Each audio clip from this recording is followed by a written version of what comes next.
Good morning, welcome to day 89 of my Munro challenge. Today I'm walking routes number 95 and 105. So, linking 2 days together, we've got Stob Ghabhar, which is the peak of the dappled, and Stob Ghabhar, which is the goat peak, and Creesha, which is narrow, and Munro, which is the rounded hill of the bellowing. Now Creesha is going to be my 200th Munro, so it's a significant day. I'm parked at the Glencoe Ski Centre, and I'm waiting for a taxi to take me to round the back of the Bridge of Orchy, where I'm going to start this walk. It's quite a late start in the day, but it's the only time I could get a lift, so I'll be walking quite late into this evening. Let's get on with it. Well, get on with it when the taxi gets here. So we've passed the Inveran Hotel, just crossed the bridge, and I've come to a left turn here. So I'm going to follow this public footpath. That, by the way, again, is part of the West Highland Way. So we're going to follow this footpath before we start our ascent. Yeah, we're just following this track for a while, just along the river side, before I make a right turn, where I'm going to follow a burn. But there you go, that's the first Munro over there, by the looks of it. So then we've got quite a long descent the other side to the first Belak. Just bring a quick map check. We've got about a 300 metre descent and a 400 metre climb then to the second Munro. A lot of work today, a lot of work. So, very small pile of stones on the track side. We're going to turn right here. We're going to follow that burn up the glen up there, and hopefully it's not too boggy. We're cutting up this glen. You see the footpath ahead. We're going to veer right and climb steeply to the first Munro, which is hidden up there. Drop down to the Belak and climb up that way to the second Munro, which is probably just beyond, again, what you can see up there. And that's the first part of the day. Then we've got to link these two with Creesha, which is the second part of the day. So as we get higher up this glen, you can see the footpath heading up that grass shoulder. It's straight line at first, and then it meets some zigzags towards the top of the shoulder, and that's going to be us. So I've just crossed this burn, and the path, this is where it starts to ramp, going right up what looked like a green grassy shoulder, but from here it looks more like a ridge to the top. Now the path continues up to the Belak, so I suppose that people doing the two would do that, drop, do that, back to this path and return to base. But we're not doing the two. We've got a van parked over at Glencoe Ski Station, so we're committed. Anyway, up this hill. We can confirm the path is steep, isn't it, Stan? That Stan's having a lie down, having a rest. I think we've just got to the section where we start the zigzags. Thank goodness, so hopefully this will ease the gradient somewhat. Wow. Looking back down the glen, that's the steep bit done with. So the top's up there, about 200 metres of ascent still. And there's Munro number 2 over there. That looks quite a challenge getting up to that one. So here we are, Stob Ghabhar, and I'm looking over to Stob Ghabhar, where we're off next.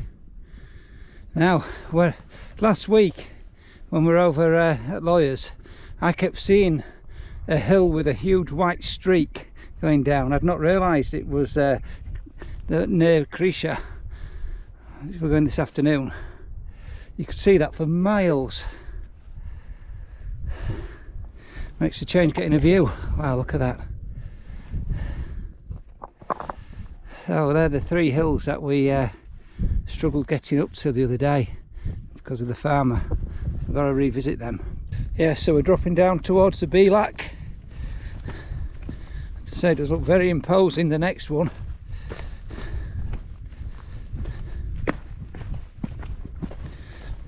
I'm not regretting joining four together just yet, but I might do by the time I get to the top of that one.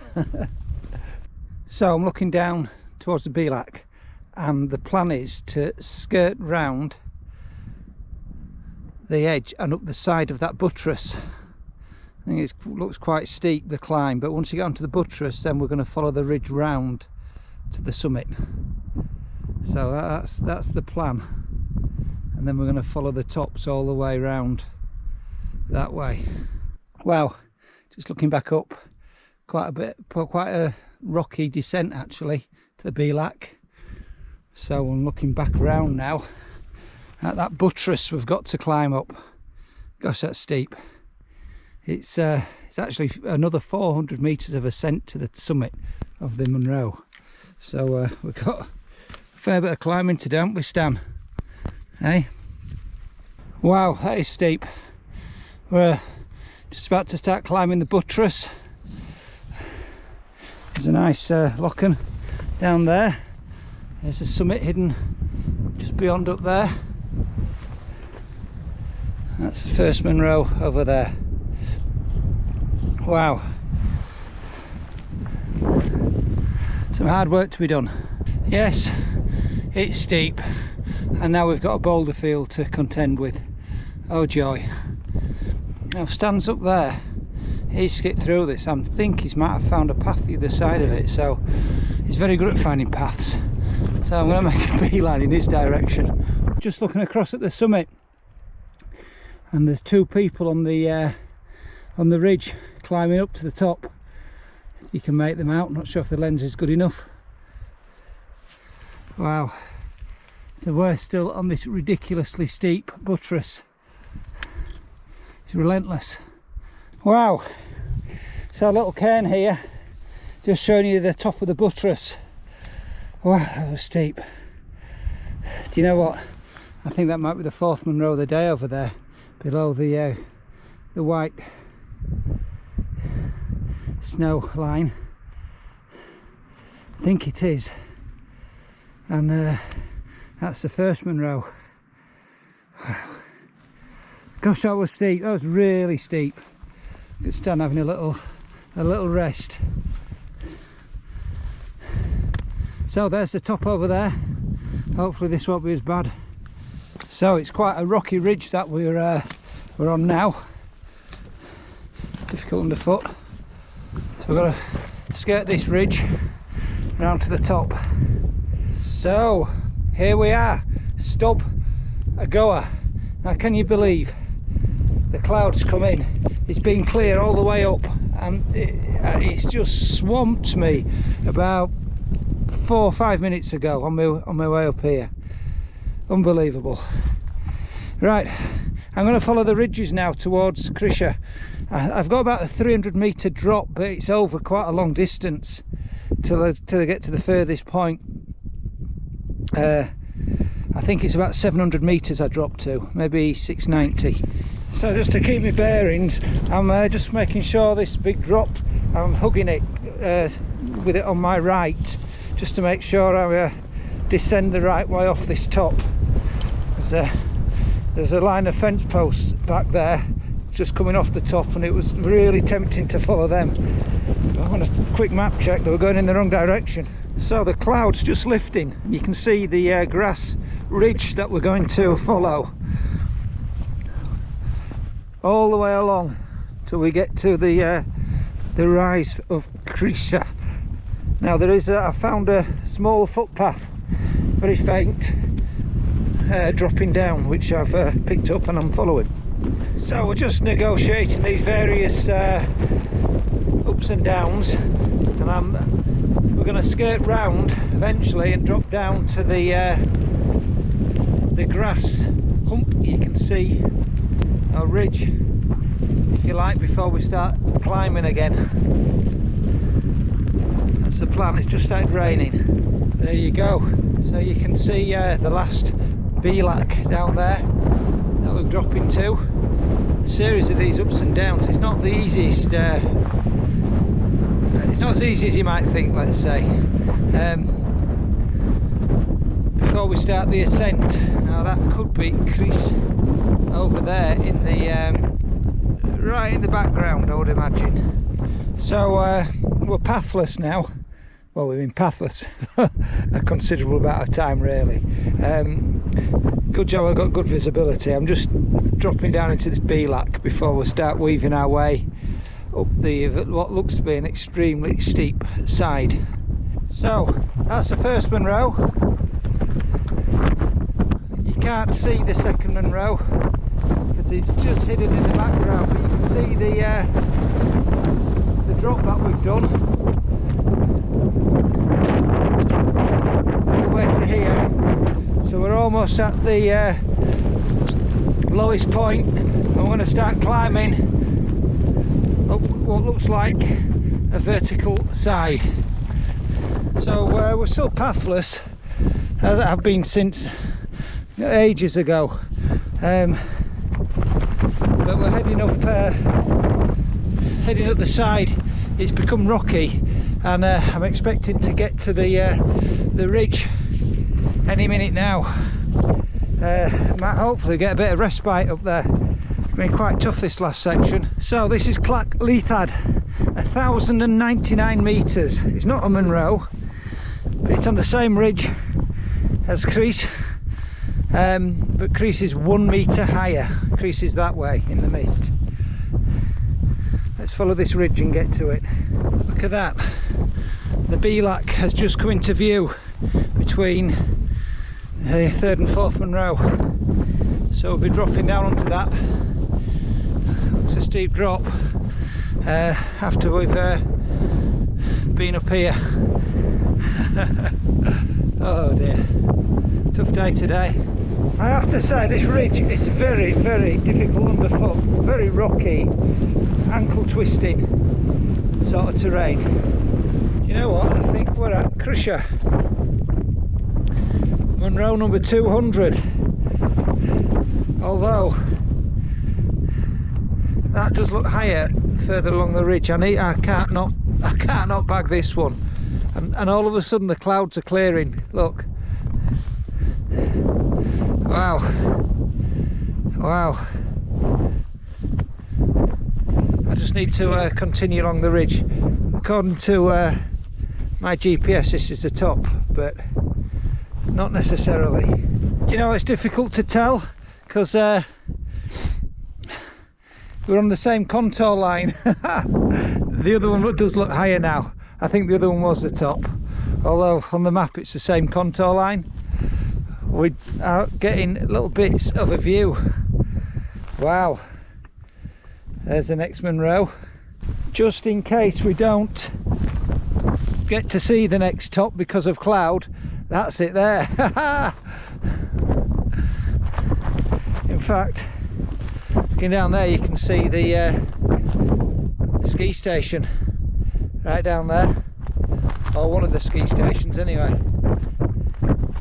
Wow, looks a bit hairy, that ridge that we've got across, that B-lack. So this is what I've been waiting for, the drop down to the B-lack. This cairn showing me the way. It does look extremely steep. Wow. Need to be careful down here. Looking back up, it wasn't actually that bad, it's just like a mild scramble. Big boulders to step down on, and Stan flew down there. Look at him, can't wait, he's ahead again. Wow, look at that, the top's just cleared. Awesome. Let's hope, I keep saying this, let's hope it's clear when we get to the top. That top hasn't cleared, look, it's all in cloud, so what's the chances, eh? That's the top over there. It's very, very rocky, very scree, difficult underfoot. Wow, here we are, Mil Avori. Very windy.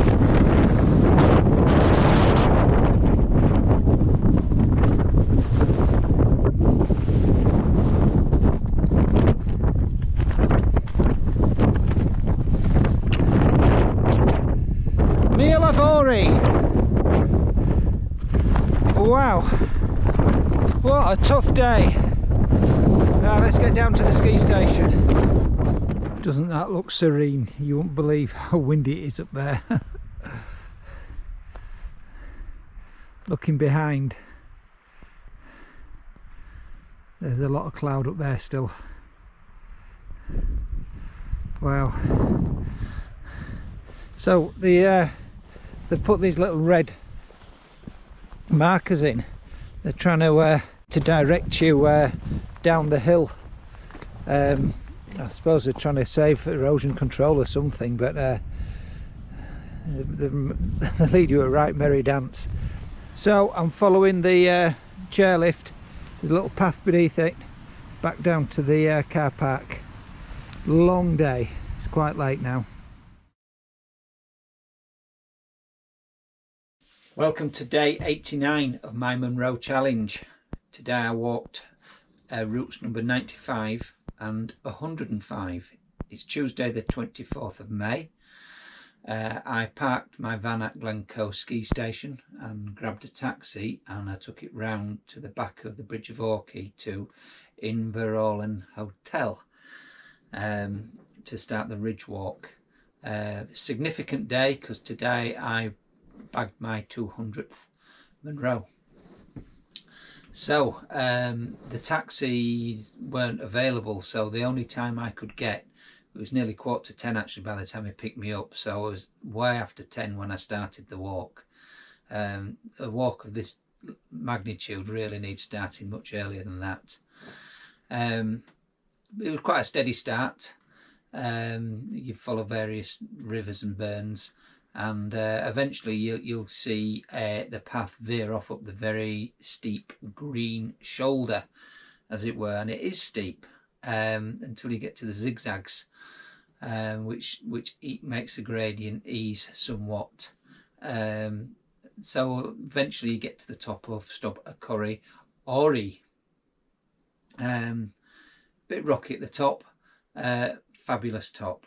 You're just looking across though at the next one, which towers it, Stob Ghabhar, and the buttress, and you're just thinking, how on earth am I going to get up there? So you drop down to the Bealach, and it's quite a long drop. I think it's about 300 metre drop, and then there's about a 400 metre climb the other side. I think I got that right from memory. And you're just looking at the buttress, and the buttress is relentlessly steep, rocky, scree, bouldery in places. It's got everything. Eventually you get onto the top of the buttress, and then you can follow the ridge round, and it's awesome. Awesome sight, awesome views. You're looking at the top. It is well worthwhile. The top of Stob Ghabhar. So from there, normally you'd retrace your steps to the, I believe, to the Bealach and head back to your car, but I decided to follow the ridge. It's a green ridge. Looks very wide, grassy, but it's actually quite difficult underfoot. Lots of rocks and undulations, and lots of small climbs and drops and climbs and drops. So it's a lot harder than you might imagine. And you I mean, I was in bad visibility, so I just needed to keep my wits about me to make sure I was going in the proper direction. So you get to the Bealach at the very end, and you're just faced with another wall, another extremely steep, extremely rocky climb. In fact, probably the steepest bit of the whole day was this section, and it doesn't relent. And when you get to the top, there's boulder fields and rocks, and all the way up to the top of that section, which is Clach Leithad, which is 1091, not a Munro, but it's the other end of the ridge to Creesha. But you're up there, and then you can follow the ridge across to the true top. And I have to say, it's very rocky. It's not an easy ridge to walk on, despite the lack of gradient or ascent and descent. it's a flattish ridge really, but it's just difficult.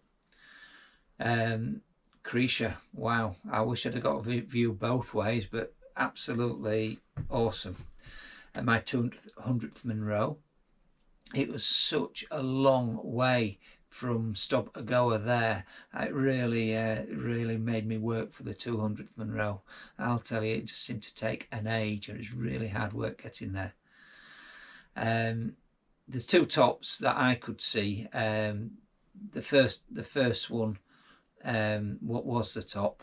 The other one I think was slightly lower, although on the map they're both on the same contour line.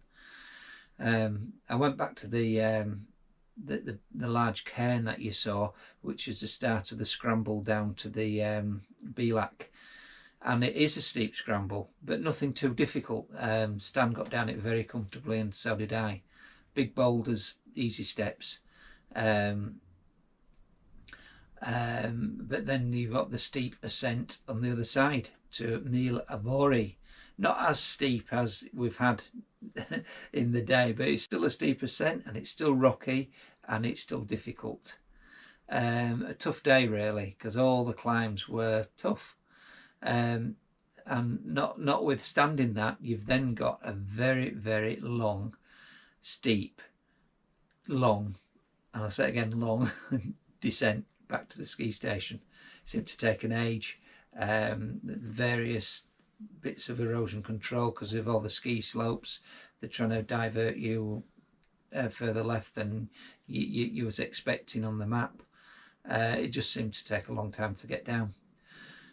But it was a 15-mile day, and there was a huge 6,333 feet of ascent, and it took me 10 hours. So, you know, given a reasonably early start in the morning, it's very doable.